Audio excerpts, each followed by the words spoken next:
Infinite Warfare was slept on.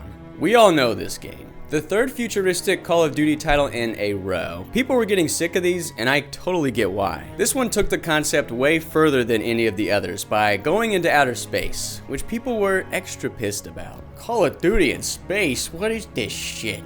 The reveal trailer is still the 25th most disliked video on YouTube, with 4 million dislikes, just below Rebecca Black's Friday music video. On top of that, it was going up against Battlefield 1, whose reveal trailer dominated over Infinite Warfare's with way more views and way less dislikes. But as more trailers were coming out for Infinite Warfare, it made me want this game more and more. And since history's repeating itself with Battlefield 6 and Black Ops 7 on the way, I thought it'd be a perfect time to revisit the most slept on Call of Duty campaign. And I'm gonna do it in this astronaut suit because this is the closest thing I have to what they wear in the game. Okay, let's go. The year is 2187. Humanity has expanded into the solar system and Earth is at war with Mars, who wants control over it all. Ain't that the way? Ain't that the way? Expand to another planet, and humans are still gonna find a way to fight each other, right? I love this middle ground sci-fi setting, where it's not so far in the future that we're completely exploring the Milky Way galaxy like Mass Effect, but near future, where we've done space travel, but only within the bounds of our own solar system. Mars basically seceded from the Earth Alliance and created their own fascist militaristic society called the Settlement Defense Front, SETDEF or SDF for short. And it's led by our main antagonist, Jon Snow. I mean, Salen Koch, who's played by Kit Harington. I like him a lot in this, honestly. He is a very basic bad guy who just wants to, wipe out Earth and erase all of our history, but he does a good job of being a cold, calculated villain. He's also got some dope sayings too, like, "Death is no disgrace," and "Mars Eternum," which is Latin for Mars Forever or Mars Eternal. His ship, the Olympus Mons, named after Mars' tallest mountain, is so badass. It's such a giant and intimidating ship, and it feels like a real threat anytime it's on screen. And we play as Nick Reyes, a very goody two-shoes boy who always wants to do the right thing. He's loyal to his crew to a fault, and sometimes puts them above the mission. When SETDEF attacks Geneva during Fleet Week, where countries a part of the United Nations Space Alliance gather their military and Navy starships for a big celebration, war breaks out. They hacked into our Aegis guns, which are essentially high-powered anti-air turrets, and a ton of our ships are taken out and crash into the water. After stopping and capturing Raya, the bloke that hacked it, the AA gun is back under our control, and they retreat. Then we hop into our little space jet called a Jackal, and take the fight into space. After blowing up some SDF ships before they fully flee, there's only 2 of our own ships operational from the entire fleet, the Tigris and ours, the Retribution. The captain of the Retribution was killed in the fight, and now you're promoted to captain. Yay! But yeah, you inherit a pretty messed up ship that needs a ship ton of repairs. So many of the crew are injured, and the way things are right now, it's not looking good. But hey, while we're here, let's get the ship tour out of the way, huh? Cause it's ours now, and we'll be back here between every mission. First, we got the Captain's Bridge, and in the center is a console with a map of the solar system that you'll use to select main and side missions. Very similar to Mass Effect, which really fits here. I'm gonna talk about those side missions here soon, don't you worry. These giant windows let you see out into space, and as you go to different planets for campaign missions, you'll be able to see them all from above, which I love. Over here is your captain's quarters with its own nice view of space, a computer to access logs, and on this board are high priority SETDEF targets. Most of them you'll take out in the side missions, which again, I'll get to, and a little comm screen to communicate with Admiral Rains from Earth. Huh, it looks like someone's trying to contact me right now. Floors, the walls. Zaldi? What? Why are you behind me? I don't know, I'm just right here. You were the wrong way. What's up, man? How are things on Earth? Yeah.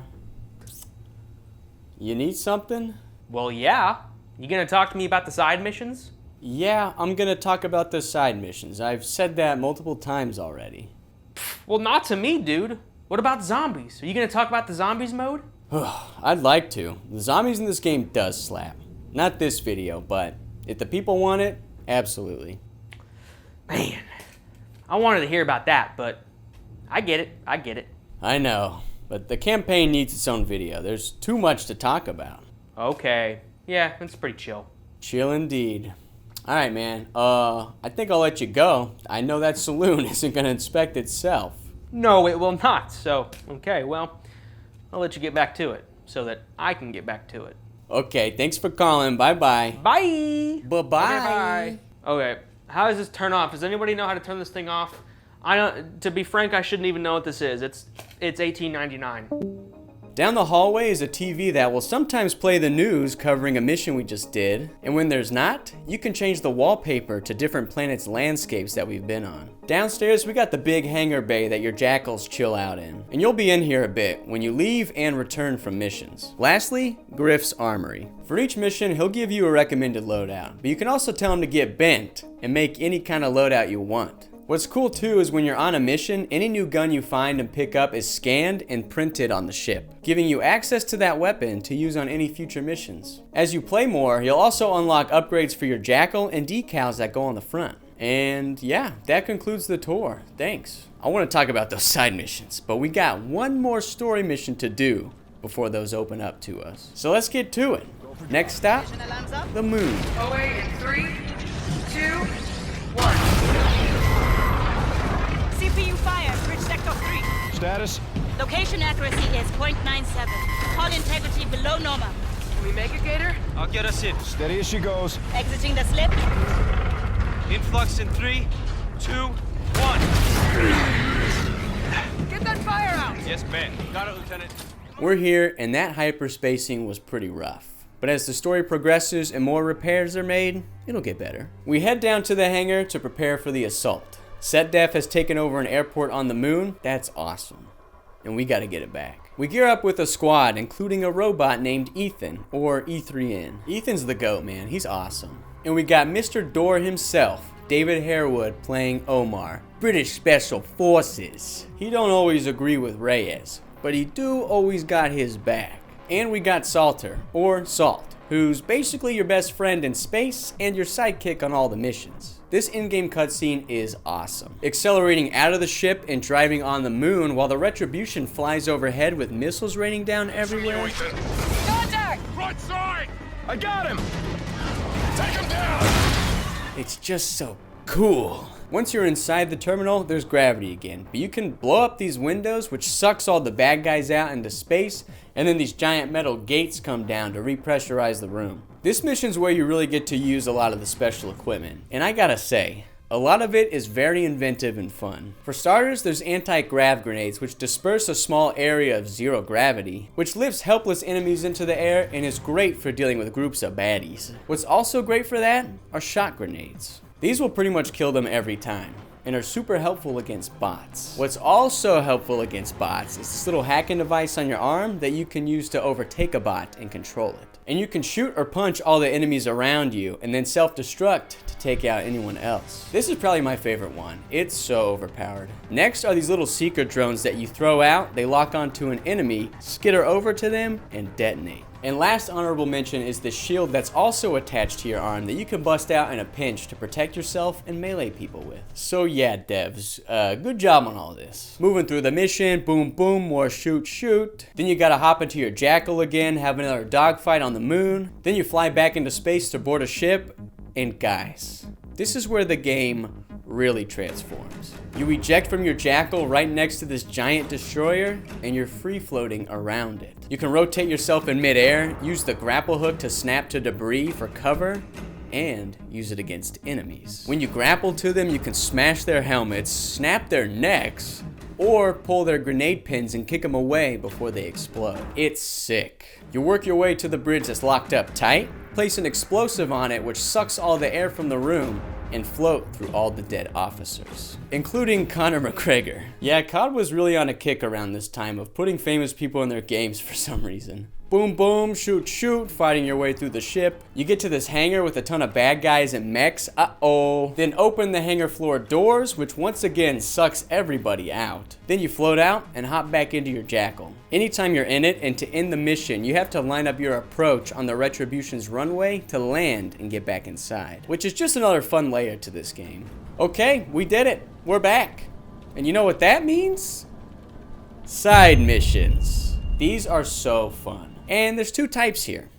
Jackal Strike and Ship Assault. Jackal Strikes are exactly what they sound like. Jackal only missions where you fight above a planet, asteroid, debris field, whatever, and take out other Jackals and spaceships. I'll be honest, you play one, you've played them all. But flying around in the Jackal is a ton of fun, so you really don't care. It works similar to Battlefront 2.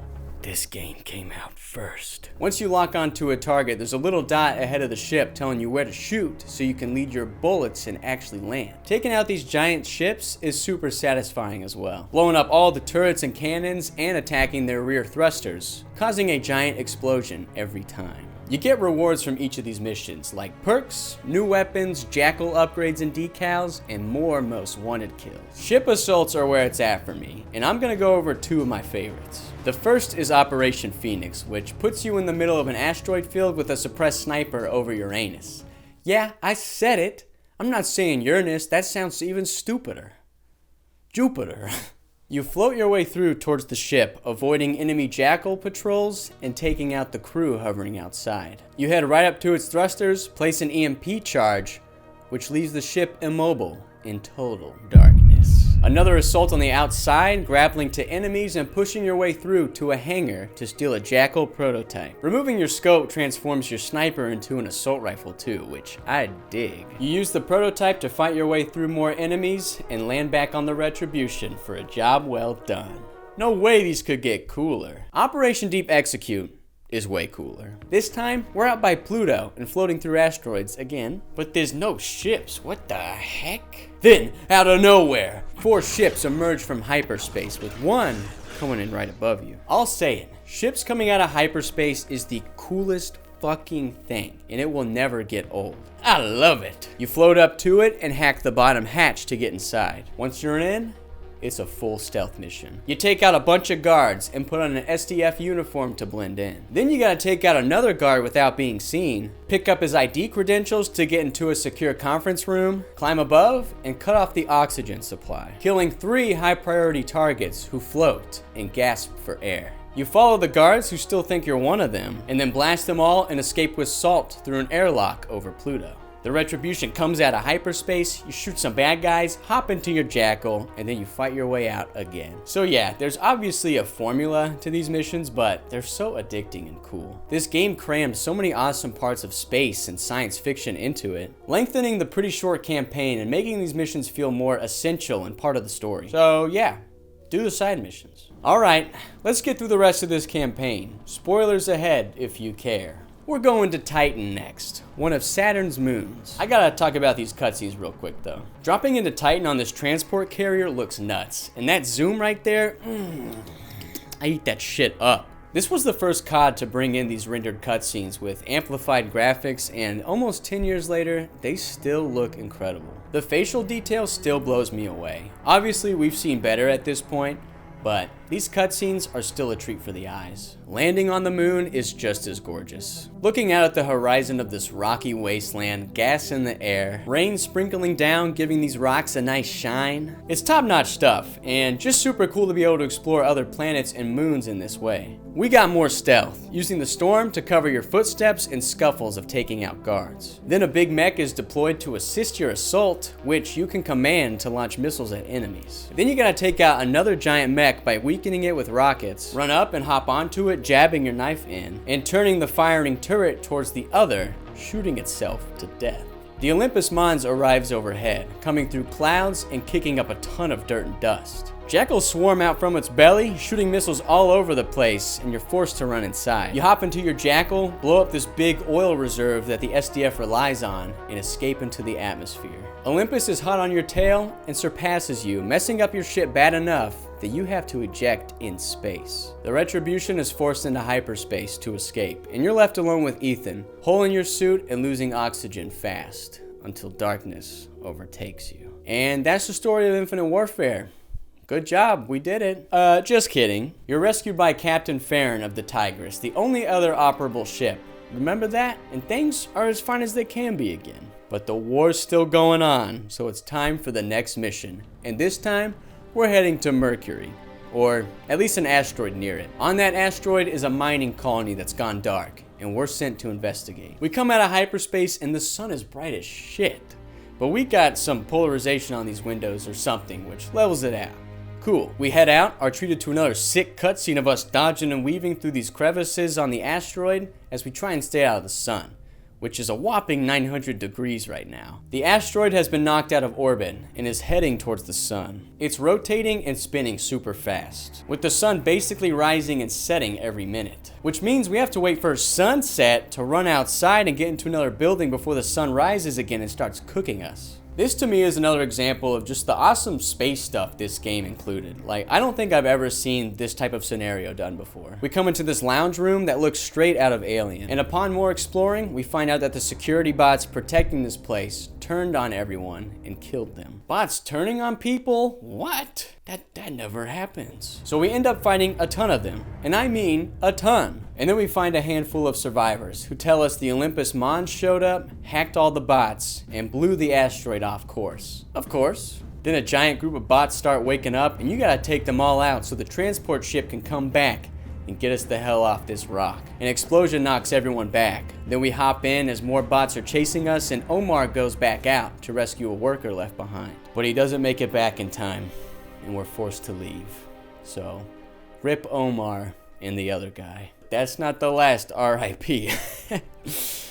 No, no, no, no. Once we get back to the ship, we hear pieces of a distress call from the Tigris saying that they're under attack. But those dang solar flares are messing up the transmission. Nobody knows what Captain Farron's even saying. We hyperspace to their distress signal and find out the ship has been blown to bits. Koch threw us for a loop, having us go to the asteroid so he could deal with the ship without resistance from us. We also learned from Rains that Raya, the guy from Geneva that hacked the ATIS turrets, has a transponder signal in his body that will stop once he's dead. Originally, he was supposed to blow himself up, taking out the AAs, which would give the all clear for SetDef to come in and finish the job. So Tricky Nick wants to use this new information to their advantage and set a trap for them. By gathering their forces in Geneva and shutting off the transponder so the Olympus Mons comes in to be taken out by the turrets. Yeah, that makes sense.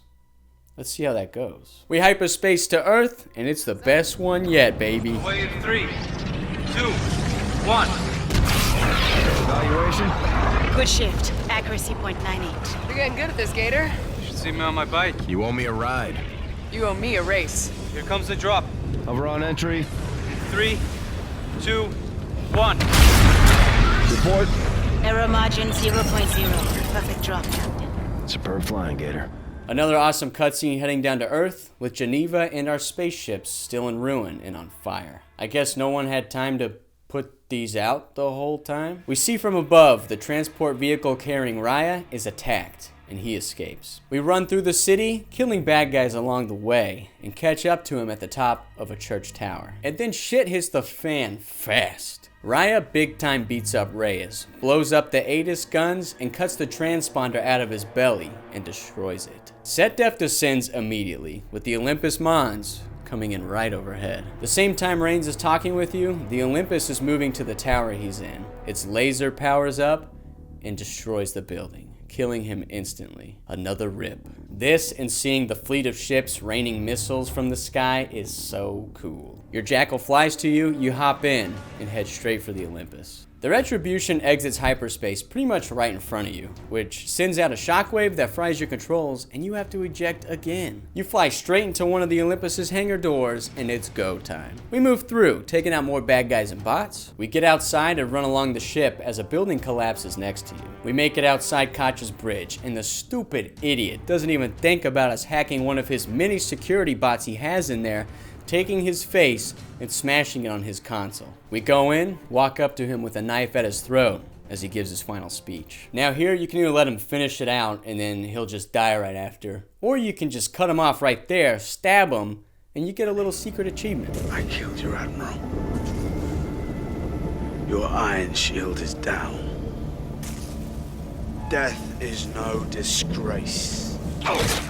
With Jon Snow dead, this is where things get crazy. With the Olympus in our control, we order everyone to retreat and head back to Mars. With the whole Set Def fleet ahead of us, we charge up our laser cannons and take them out, one by one. This part is so satisfying because the lasers feel incredibly heavy, and on controller, the vibration is wild.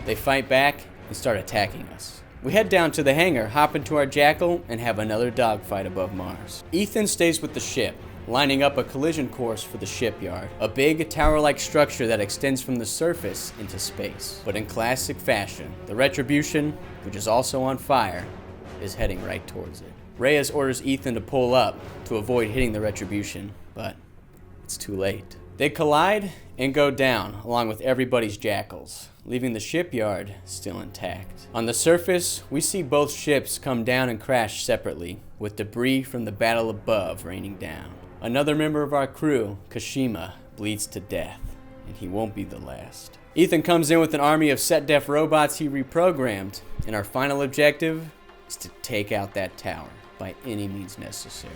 We push in towards the base of the tower, and even though the Olympus Mons is out of commission, we still have access to its cannons that we can remotely control to take out their AA turrets so our air support can converge. We continue moving in. Gator helps us open a door, and then is lit up by a gunship on the other side.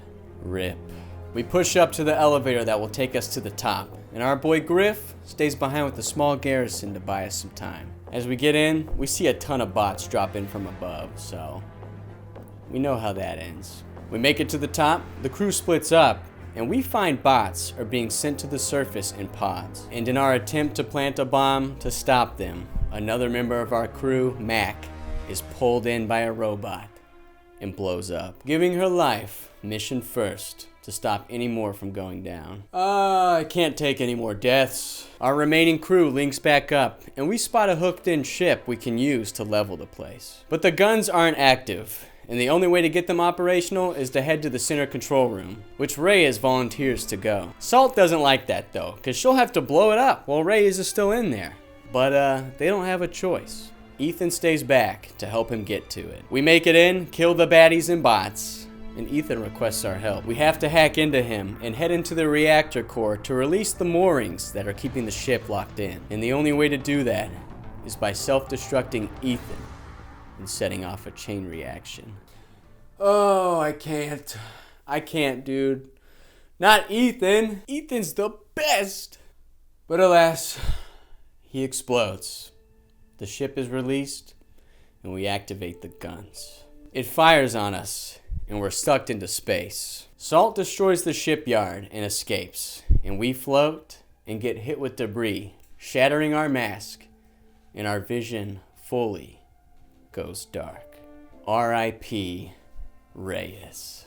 Out of the entirety of the Retribution's crew, there's only 4 survivors. But at least we won, and that's pretty much the whole story. We're treated to a small epilogue cutscene of Salt paying respects to all the fallen. And in the credits, there's 8 audio logs from the crew that you can listen to, both alive and dead, reflecting on the war and leaving messages for their families. All while you get to see Mars panning up in the background with dead SDF soldiers floating in space. The characters in this game felt more like a tight-knit family that I feel like we haven't really seen since the original Modern Warfare and Black Ops games, where you actually care more about these characters. And with how this game ends, seeing your ship go down and your crew getting killed one by one makes more of an impact. And for a Call of Duty campaign, that's pretty crazy. The story did not have to go this hard, but it did, which is why I respect and love it so much. The creators behind these games don't get the credit they deserve, so that's why I'm gonna give a shout out to the writers. Taylor Kirasaki, Brian Bloom,